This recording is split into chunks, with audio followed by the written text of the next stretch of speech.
Assalamualaikum warahmatullahi wabarakatuh. Kami dari kelompok 2 akan mempresentasikan mengenai fungsi nilai-nilai sosial budaya maritim.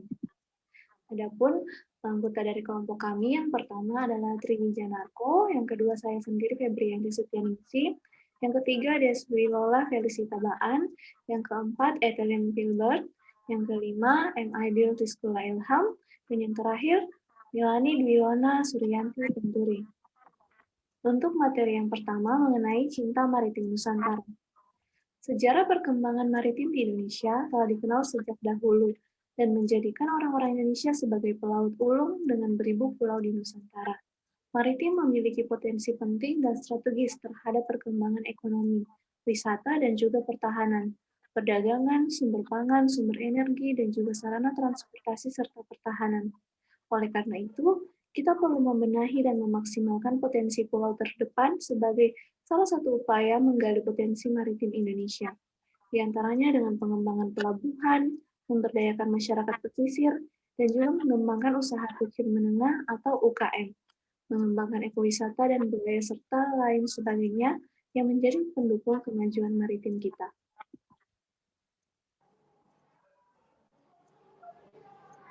Spirit Bahari. Bahari punya 3 arti. Pertama, dahulu kala. Kuno, tua sekali. Kedua, indah atau elok sekali. Ketiga, tentang laut. Jika ketiga kata itu dirangkai, dahulu kala yang elok sekali di laut. Jadi, sesuai ungkapan yang saraf makna. Kata bahari dari Arab terlebih dahulu diserap ke dalam bahasa Indonesia dibandingkan maritim. Konsep budaya bahari akan mencangkup sistem nilai dan kepercayaan, pengetahuan dan aktivitas atau tindakan, serta segala sarana pendukung bagi masyarakat yang mendiami wilayah laut, pesisir, dan pulau-pulau kecil. Oleh karena itu, untuk memahami fenomena budaya bahari, lebih memadai memanfaatkan konsep 3 wujud kebudayaan, sistem gagasan, sistem sosial, sistem material. Dari Konjaningrat, budaya bahari menyangkut sistem pengetahuan dapat dilihat dari kemampuan masyarakat bahari menentukan arah pelayaran melalui pergerakan bintang, menentukan posisi karang melalui warna laut, menentukan wilayah darat melalui letak horizon, musim bertelurnya ikan, hasil-hasil laut yang memiliki nilai ekonomis tinggi, dan lain sebagainya. Wujud kebudayaan bahari dapat kita lihat dari 3 aspek. Pertama, gagasan, ide, pengetahuan, kebaharian, seperti perubahan arah angin, musim ikan, wilayah karang, dan laut dalam. Kedua perilaku atau tindakan kebaharian berupa aktivitas penangkapan, budidaya dan pelayaran, serta tradisi dan konservasi. Ketiga, sarana prasarana kebaharian seperti perahu, layar, pulkat, tombak, sero, bubuk, dan lain-lain. Budaya bahari mempunyai nilai-nilai karakter yang khas yang membedakannya dengan budaya darat.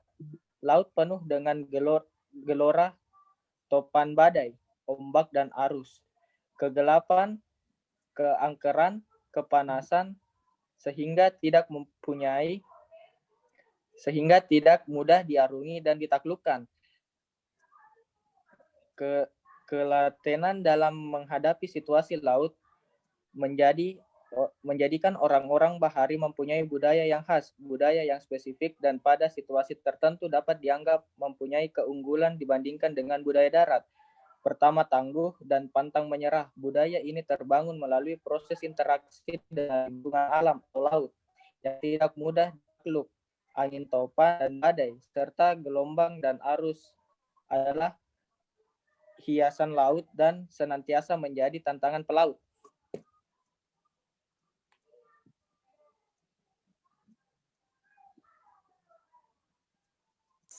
Baik, selanjutnya saya akan menjelaskan tentang orientasi ekonomi produktif berkelanjutan. Yang pertama, pembangunan suatu negara selalu dihubungkan dengan peningkatan ekonomi. Namun, pada kenyataannya, pembangunan lebih dari sekedar meningkatnya pendapatan per kapita penduduk. Pembangunan yang baik seharusnya lebih mempertimbangkan keseimbangan antara kebutuhan pembangunan dan kelestarian lingkungan. Hal tersebut dikenal dengan istilah pembangunan berkelanjutan atau sustainable development.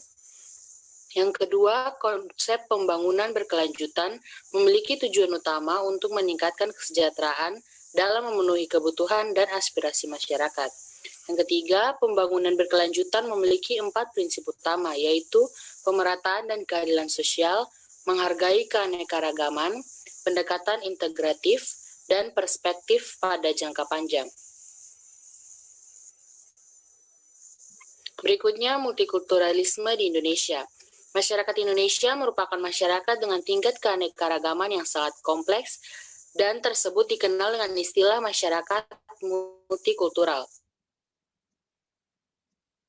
Multikultural dapat diartikan sebagai keragaman atau perbedaan terhadap suatu kebudayaan dengan kebudayaan yang lain. Sehingga masyarakat multikultural dapat diartikan sebagai sekelompok manusia yang tinggal dan hidup menetap di suatu tempat yang memiliki kebudayaan dan ciri khas tersendiri yang mampu membedakan antara satu masyarakat dengan masyarakat yang lain. Banyak definisi mengenai multikulturalisme. Di antaranya, multikulturalisme pada dasarnya adalah pandangan dunia yang kemudian dapat diterjemahkan dalam berbagai kebijakan kebudayaan yang menekankan tentang penerimaan terhadap realitas keragaman, pluralitas, dan multikultural yang terdapat dalam kehidupan masyarakat. Pada dasarnya, multikulturalisme yang terbentuk di Indonesia merupakan akibat dari kondisi sosio-kultural maupun geografis yang begitu beragam dan luas. Multikultural dapat terjadi di Indonesia karena letak geografis Indonesia, perkawinan campuran, dan iklim.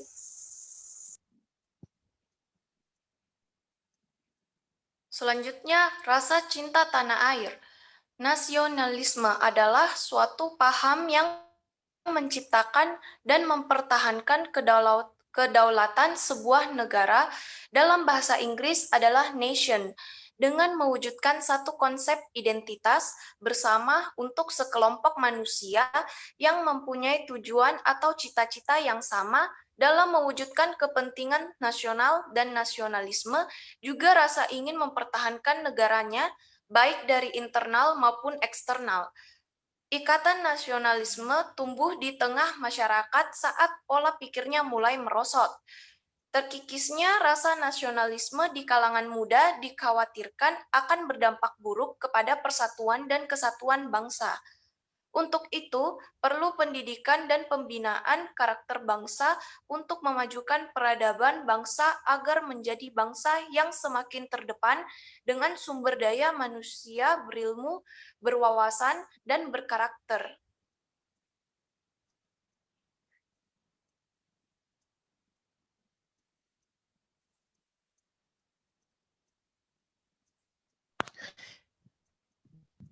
Keterbukaan dan jiwa globalisme. Globalisasi sangat berpengaruh pada kehidupan masyarakat Indonesia. Pengaruh yang berhubungan dengan kehidupan, baik dari segi ilmu pengetahuan, teknologi, sosial, dan kebudayaan. Seiring berjalannya waktu, pengaruh-pengaruh tersebut tentu membawa nilai positif maupun negatif.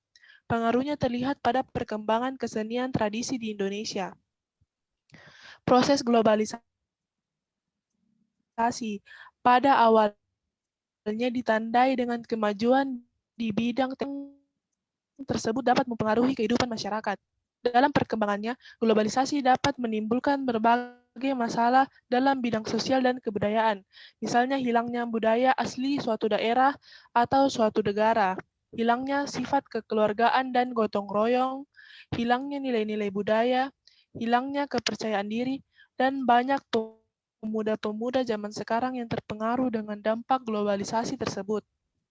Perubahan yang terjadi di masyarakat yaitu perubahan dari masyarakat tertutup menjadi masyarakat yang lebih terbuka. Ilmu pengetahuan dan teknologi telah mempengaruhi masyarakat. Komunikasi dan transportasi internasional yang telah menghilangkan budaya setiap bangsa. Ternyata banyak menimbulkan sebuah kecenderungan dan mengarah pada hilangnya pelestarian budaya Indonesia. Perkembangan 3T atau transportasi, teknologi, dan telekomunikasi.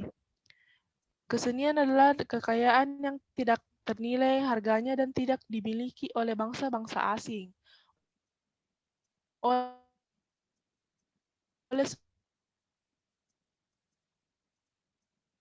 sebab itu, sebagai generasi muda yang merupakan pewaris budaya bangsa, hendaknya sama-sama kebudayaan nenek moyang kita, jangan sampai direbut kembali dengan negara lain, dibuktikan pada dunia bahwa negara kita kaya akan